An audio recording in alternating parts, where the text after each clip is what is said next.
The NBA currently has 30 teams. Adam Silver is thinking about going to 32 because expansion fees go directly to the owners. If 2 expansion teams come in for, say, $5 billion, every owner gets about $165 million. Who wouldn't do that? Even if it means 2 more teams that aren't competitive for a title. Wilbon, are you excited about NBA expansion? Part of it. I'm excited to see a team go back to Seattle because I was covering this league when we went to Seattle a lot. And it's one of the great cities in North America, in my top 3 or 4 personally. And the NBA should never have left Seattle over a stadium issue. You know, you use your leverage, you do what you can. They remodeled once. I understand it wasn't enough. But to leave Vancouver and Seattle when everything else in the world, particularly technology, is moving northwest, and to just bail on those 2 cities, it's one of the few big NBA miscalculations and missteps of that time period. And that was under David Stern, who we all know did one hell of a job in every other conceivable way, but not that way. So I'm not going to rail against this kind of expansion. The NFL has 32 teams. When Seattle, as you mentioned, joins the NHL, they're going to have 32 teams. If the NBA wants 32 teams, fine. I mean, look, owners need money too. If they can't bring fans in for 2 years, 2 seasons, they need to get some money. Players are going to be happy because it's more jobs, and they're going to get some money. So you're not going to catch me railing against it. The critical thing is, how did they disperse the players? The Vegas team in the first year, and that's a good story, except if you're except if you're an owner who hadn't been in the finals in 15 to 20 years, and you're saying, how did they get in there? So there's got to be a better way, probably, of making the team pretty good. But I'm happy to see a team at least in Seattle, and I hope they get it right with the second team. I want to switch gears a little bit because you were asked earlier this week about the possibility of expansion, and for the first time in years, you didn't shut the door on it. Adam, you know the glee you caused in Seattle with those comments. I will ask you, how likely would you say expansion is in the near future? Well, what I said, honestly, was not all that different than what I've said in the past. What I said is it's inevitable. Adam Silver is right. It is inevitable. With the team coming to Seattle, there has to be another team to even out the league. Of course, potential candidates could be Las Vegas, which just recently got a football team and a hockey team.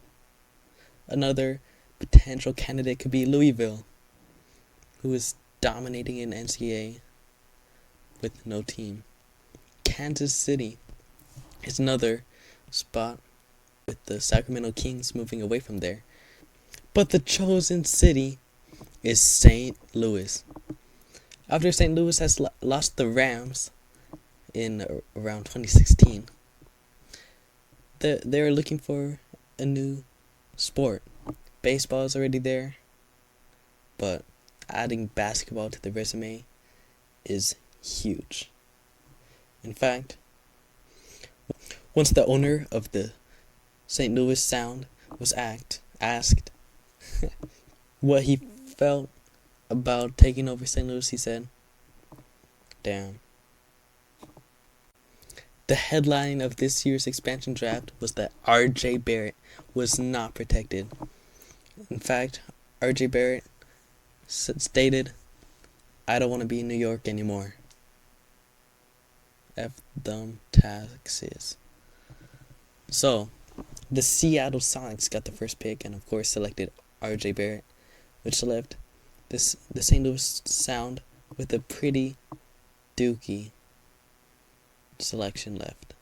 But they made the most of it, and were able to grab a potential future star or two.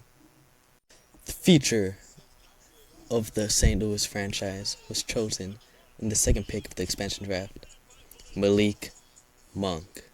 Here are some highlights.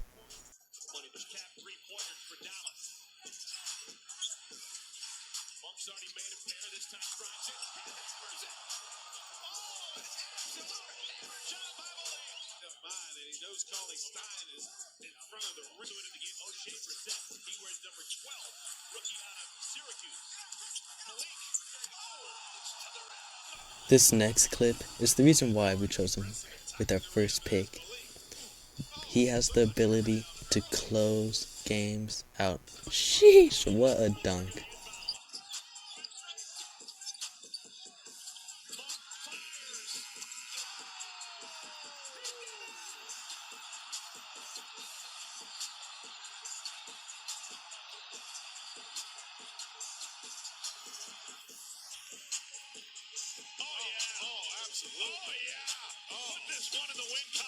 Our second pick was someone who just now entered their prime at the ripe age of 27 years old, Otto Porter.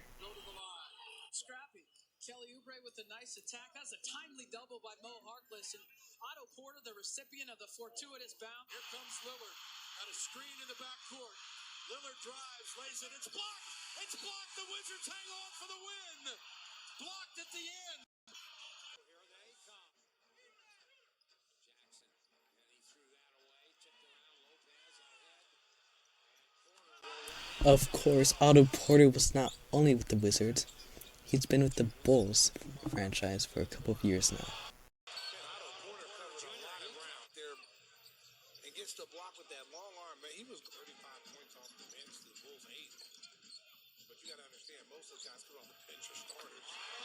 Otto Porter all night long. Little bump before the shot. Threw him off. Marking it to Otto Porter. Otto Porter. Or local. Now, as an expansion team, looking forward to the draft is in the draft class, Cade Cunningham leads with the Jalen Suggs not too far behind. But we will look at them more as scouting season goes on. With our head coach being Oliver Gordon, his past experience is working as the water boy in Golden State. So of course, anyone who worked with Steve Kerr, we had to offer. As for Ryan Williams, he likes children. We get an absolute beast of head scout, Kuba. I don't even remember his last name already. And also his brother, I don't know what his name is either. But they like Chinese food for some reason. I don't know why. Here's a sneak peek of our away uniforms and our court. So I'm gonna hop into some little scrimmage play, and I'll see y'all then.